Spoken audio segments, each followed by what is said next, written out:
পাবনাবাসী, আমাদেরকে আল্লাহ যেহেতু ইবাদতের জন্য বানিয়েছেন, ইবাদতটা আগে আমাদের জানা লাগবে যে ইবাদতটা কি। কোরআনে কারিমে আল্লাহ পাক এই পৃথিবীতে ইবাদত যদি আমরা করতে রাজি থাকি তাহলে আমাদেরকে জানিয়েছেন যে আগে কয়েকটা কাজ করে নাও, তারপরে ইবাদত করো। ইন কুনতুম ইয়াহু তা'বুদুন, যদি তোমরা আল্লাহর ইবাদত করতে রাজি থাকো তাহলে তোমাদেরকে কয়েকটা কথা আগে জানিয়ে নেই। এই বসেন, বসেন। ইয়া আইয়ুহাল্লাযীনা আমানু কুলু মিন তাইয়্যিবাতি মা রাযাকনাকুম ওয়াশকুরু লিল্লাহ। সূরা বাকারার 172 নম্বর আয়াতে আছে, ঈমানদারেরা আগে হালাল খাও। কুলু মিন তাইয়্যিবাতি মা রাযাকনাকুম, তোমরা খাবে ওই রিজিক যেটা পবিত্র, স্বাস্থ্যসম্মত এবং রুচিশীল। শুধু খাবার হলেই, হালাল হলেই খাওয়া যাবে না। খাবার এবং হালাল এইটা হলেই সব জিনিস খাওয়া যায় না, ওটা রুচিশীল, স্বাস্থ্যসম্মত। কথা বলেন না? এ পৃথিবী অনেক কিছু হালাল আছে আমাদের জন্য, কিন্তু আমরা খাই না। কি যে নাক দিয়ে যেটা আসে এটা কিন্তু হালাল। কি এটা হালাল না? আপনি কথা বলছেন না কোন কারণে? এটা হালাল না? এটা হালাল না মনে হয়। বলেন নাক দিয়ে যেটা আসে এটা কিন্তু হালাল। এটা হালাল কিনা বলো? কেউ যদি এখন ফ্রিজে করে বলে ভাই মাখন মনে করে খান, খাবে? কেন? দিতে পারবেন না, এটা রুচিতে নেয় না। কথা বলে এটা হালাল হলেই খাওয়া যাবে না, এটা রুচিশীল হওয়া লাগবে, স্বাস্থ্যসম্মত হওয়া লাগবে, পবিত্র হওয়া লাগবে, হালাল হওয়া লাগবে। এটা আল্লাহ আগে জানিয়েছেন যে ইবাদত করতে যদি তোমরা রাজি থাকো তাহলে তোমাদেরকে বলছি কুলু মিন তাইয়্যিবাতি মা রাযাকনাকুম ওয়াশকুরু লিল্লাহ। আমি আল্লাহর শুকরিয়া আদায় পরে আগে হালাল রুজির ব্যবস্থা করো। অনেক মানুষ এদেশে আমরা দেখতে পাচ্ছি সারা জীবন হারাম ইনকাম করে করে পাহাড় জমায়, শেষ বয়সে একবার হজ করে উনি আল্লাহর ওলি হয়ে এখন শুকরিয়া আদায় করছে না। আপনি আগে হালাল খাবারের বন্দোবস্ত করেন। এই হালাল খাবারের ব্যবস্থা আমরা তৈরি করতে পারি না, হারাম ইনকামে ছেয়ে গেছে। শেষ বয়সে যে শুকরিয়া আদায় করবেন হজ করার মাধ্যমে, নামাজ পড়ার মাধ্যমে, মসজিদের সভাপতি ক্যাশিয়ার হওয়ার মাধ্যমে হবে না। পাবনাবাসী,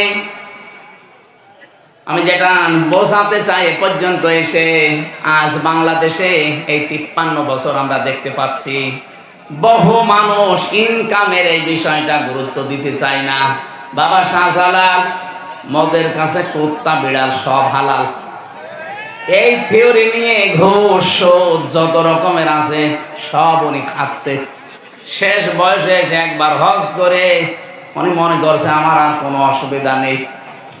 না, এটা আল্লাহ শুকরিয়া আদায় করবেন। আল্লাহ যদি ইবাদত করতে ইন দিয়েছেন, শর্ত লাগিয়েছেন, যদি ইবাদত করতে আপনি রাজি থাকেন, আপনাকে আল্লাহ জানিয়েছেন আগে হালাল খাবারের বন্দোবস্ত করেন। সেই পরিবেশ কি বাংলাদেশে এখনো গড়ে উঠেছে? বলেন। এই জান্নাতে দিন কায়েম করা দরকার। এটা নিয়ে যদি আমরা সবাই আজ একমত হয়ে যেতাম যে দিন কায়েম না করলে হালাল রুজি উপার্জন করা সম্ভব না। কারণ যতদিন এদেশে দিন কায়েম হবে না ততদিন যাকাত ভিত্তিক অর্থনীতি রাষ্ট্রীয়ভাবে কায়েম হবে না। আর যাকাত যতদিন এদেশে রাষ্ট্রে না আসবে, আল্লাহর কসম এদেশে যেই বাস করবে, ডাইরেক্ট হোক আর ইনডাইরেক্ট হোক, ও সুদখোর। আপনি কি মনে করছেন এই টুপিটা দেখতে অনেক সুন্দর লাগছে, এর ভেতরে সুদ আছে? প্রশ্ন আসতে পারে হুজুর আপনি সুদ দিয়ে টানা, আমি সুদ খাই না, কিন্তু এই টুপিটা যে ফ্যাক্টরিতে বানিয়েছে ওই মালিক ব্যাংক থেকে লোন নিয়েছে। কথা বলে না কেন? এদেশের যে সিস্টেম, আপনি অর্থনৈতিক ভাবে যদি সত্যি যাকাত এদেশের সরকারি ভাবে কায়েম করতে না পারেন, এই জন্য নামাজের কথা আল্লাহ যেখানে দিয়েছেন সঙ্গে সঙ্গে দিয়েছেন যাকাতের কথা। তো এইটা কি ওয়াজ করে কায়েম করা যায়? কি লাগে? ক্ষমতা লাগে। কি লাগে? এই ক্ষমতা। এই জন্যই তো ইসলামকে নিয়ে যাওয়া লাগবে, যেন যাকাত সরকারি ভাবে কায়েম করতে পারে। আর এটা ওখানে কায়েম হয়ে গেলে দেশের প্রত্যেকটা মানুষ তখন হালালকে হালাল, হারামকে হারাম জানার পরে ছেড়ে দিতে পারবে। আর এইটাই আমরা চাই। আমরা যারা সত্যিই ইসলাম মেনে চলি, আল্লাহর কসম এদেশে একামতের দিনের দায়িত্বে যারা আছে, ওদের মনের কথা, ওদের জ্ঞানের কথা এইটাই, কোনদিন তারা এটা চায় না যে আমরা ক্ষমতায় বসে থাকবো না। আমরা ক্ষমতাকে আল্লাহর আখিরাতে জান্নাতের একটা মাধ্যম বানিয়েছি, কারণ আমরা হালালকে হালাল, হারামকে হারাম এটা প্রমাণ করতে হলে ক্ষমতা লাগবে। কারণ এমন এমন জায়গা আছে সেখানে ওয়াজে হয় না, সেখানে কোরআন শরীফ, হাদিস শরীফের আইনগুলো বাস্তবে প্রয়োগ করা লাগে। নবীজিকে এজন্য যেদিন তিনি হিজরত করবেন সেদিন শিখিয়েছিলেন, আকুর রব্বি আদখিলনি মুদখালা সিদকি ওয়া আখরিজনি মুখরাজা সিদকি ওয়াজআল লি মিন লাদুনকা সুলতানান নাসীরা। আল্লাহ পাক বলেন, হে নবী, এই দোয়া আমার কাছে করেন, আল্লাহ তুমি এই ঘর থেকে বের করে দিলে নিরাপদে বের করে দিও, রাস্তায় যেন কোনো বিপদ আপদ না হয়। আর যেখানে তুমি পৌঁছিয়ে দেবে ওখানে তুমি নিরাপদে আমাকে নিয়ে যেও, শুধু নিয়ে যেয়ে বসিয়ে রেখো না, মিল্লা দুঙ্কা তোমার পক্ষ থেকে আমাকে দিও, সুলতানান নাসীরা এমন একটা ক্ষমতা যার ভেতরে তোমার সাহায্য থাকে। এ দোয়া শেখাচ্ছেন কে? কবুল করবেন কে? আপনি বলেন তো, আমি যদি আপনাকে বলি যে এইভাবে এইভাবে দরখাস্ত লেখেন, তার মানে আমি বলে দিলাম যে এইভাবে লেখেন, ওটা আমি যদি বলে দেই আমি গ্রহণ করব না। আল্লাহ শিখিয়ে দিচ্ছেন যে এইভাবে আমার কাছে দোয়া করেন। নবীজি দোয়া করেছিলেন তিনটা, তার তিনটা দোয়ায় আল্লাহ কবুল করে নিয়েছে। কারণ দোয়াগুলো শিখিয়েছে কে? আরো জোরে বলেন। সূরা বনী ইসরাঈল ৮০ নাম্বার আয়াতে আছে, তার প্রথম দোয়া কবুল হয়েছে সঙ্গে সঙ্গে, দ্বিতীয় নম্বর দোয়া কবুল হয়েছে ৩ দিন পর, ৩ নাম্বার দোয়া কবুল হয়েছে ৬ মাস পর।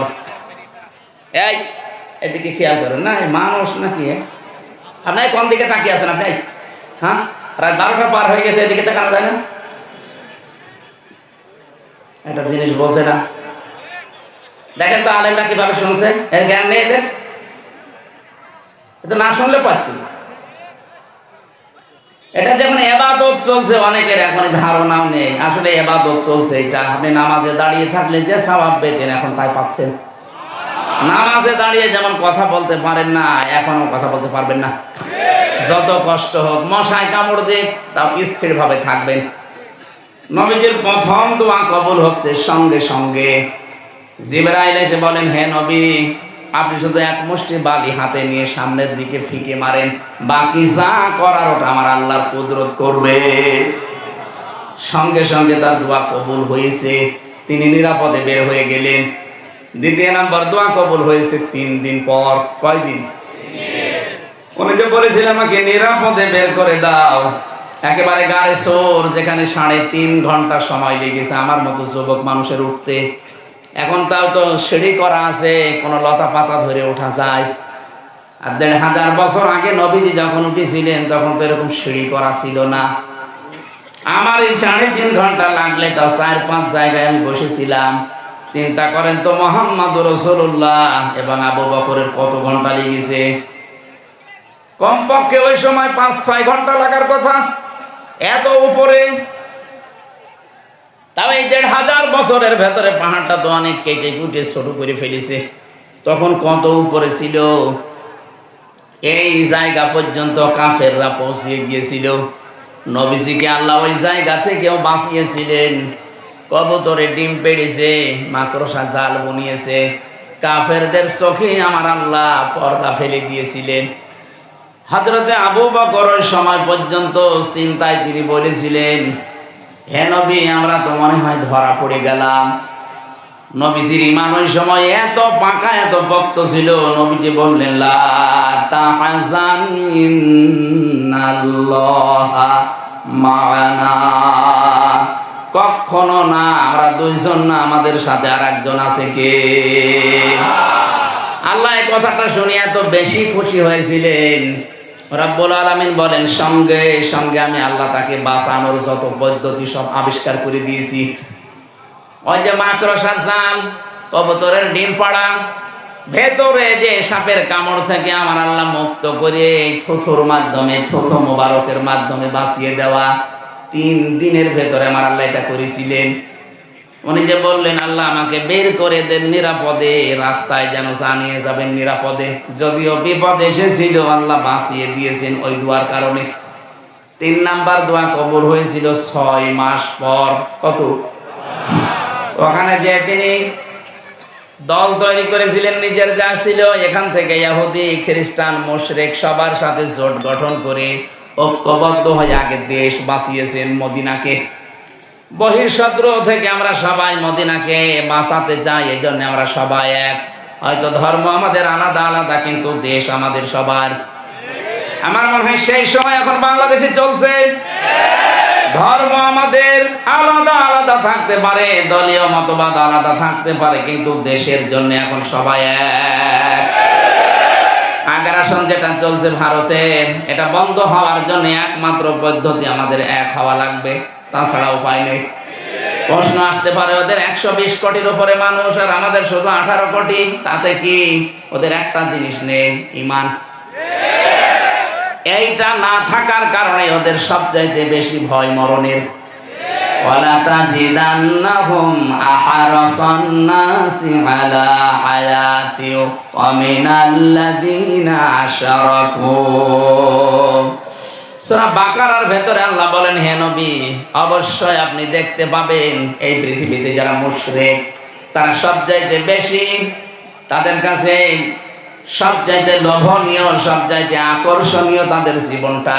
ওরা সবচাইতে বেশি ভয় পায় মরণকে।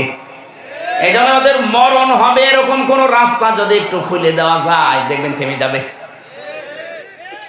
শুধু একটু ঘোষণা দিয়েছিলাম যে আমরা ওই দেশে আর চিকিৎসা নিতে যাব না, কান্নাকাটি শুরু করে দিয়েছে। কারণ ওরা জানে যে বাংলার মানুষ যদি না আসে, ওদের হোটেল চলবে না, ওদের চিকিৎসা চলবে না। এই জন্য আমরা আহ্বান জানাবো, দাদাদের দেশে যাওয়ার দরকার নেই, ও মুশরিকদের। অন্য যেগুলো দেশ আছে, মুসলিম হোক অমুসলিম হোক, সেখানে যান। মুশরিক বাদ দিয়ে যেখানে আছে, খ্রিস্টান দেশে যান, এই পাশে বৌদ্ধরা আছে চীন, এখানে যান। মুসলিম দেশ আমাদের পুরাতন ভাই পাকিস্তানে যান, তুরস্কে যান, যেখানে আছে উন্নত চিকিৎসা। এইটা বাদ দিয়ে আরো দেশ আছে। আরে প্রশ্ন আসতে পারে, না এত বড় দেশ, আরে ভাই, এ ভারতের পাশে যত দেশ আছে, প্রত্যেকটা দেশের সাথে তাদের শত্রুতা, একটাও মিল নেই। ওদের সাথে ভুটানের মিল নেই, নেপালের মিল নেই, ওদের সাথে শ্রীলঙ্কার মিল নেই, আফগানিস্তানের, পাকিস্তানের, চীনের, মায়ানমারের একটার সাথে ওদের মিল নেই। ওর পাশে যতগুলো রাষ্ট্র আছে সব যদি ভারত ছাড়া চলতে পারে, আমরাও চলতে পারবো, কোনো অসুবিধা নেই। ভারত না, আমাদের শুধু পাকিস্তান থেকে ওরা চিনি পাঠিয়েছে, এই জন্য ওদের মাথা খারাপ হয়ে গেছে। কারণ যে ব্যবসা করে খাবে, তারপরে তো বাঁচবে। যেই দেখছে আমাদের ব্যবসা বন্ধ, মরে যাবো, তখন পাগল হয়ে গেছে। এই জন্য মুশরিকরা সব চাইতে বেশি ভয় পায় জীবনকে। ওদের জীবন একটু কেটে ফেলবেন, দেখবেন ওরা পাগল হয়ে যাবে। আর আমাদের ঈমান যাদের আছে, 20 কোটি মুসলমানই আমাদের ঈমানদার। এই মানুষগুলোর কাছে আর যাই হোক, মরণ এদের কাছে হাদিয়া। মরণের বিছানায় এই মানুষগুলো যখন আছাড় খেয়ে পড়বে, সূরা নাহাল 32 নম্বর আয়াত, আল্লাহ পাক বলেন, আল্লাযীনা তাতাওয়াফফাহুমুল মালাইকাতু তাইয়্যিবিনা ইয়াকুলুনা সালামুন আলাইকুম উদখুলুল জান্নাতা বিমা কুনতুম তা'মালুন। এদেশের ইমানদার যাদের ইমান পবিত্র, যাদের ইমান কথা বলা লাগবে। এই যে তাজ্জিবিনা শব্দটা এর মাঝে আছে, তাজ্জিবিনা মানে শুধু পোশাকের পবিত্রতা না, শুধু দেহের পবিত্রতা না, পবিত্র হওয়ার জন্য অনেকগুলো জিনিসকে আপনার পবিত্র করা লাগবে। তার ভিতরে এক নম্বরে আপনার ইমানকে, আর ইমানকে পবিত্র করার সর্বোত্তম ঔষধ শিরিক মুক্ত হওয়া লাগবে।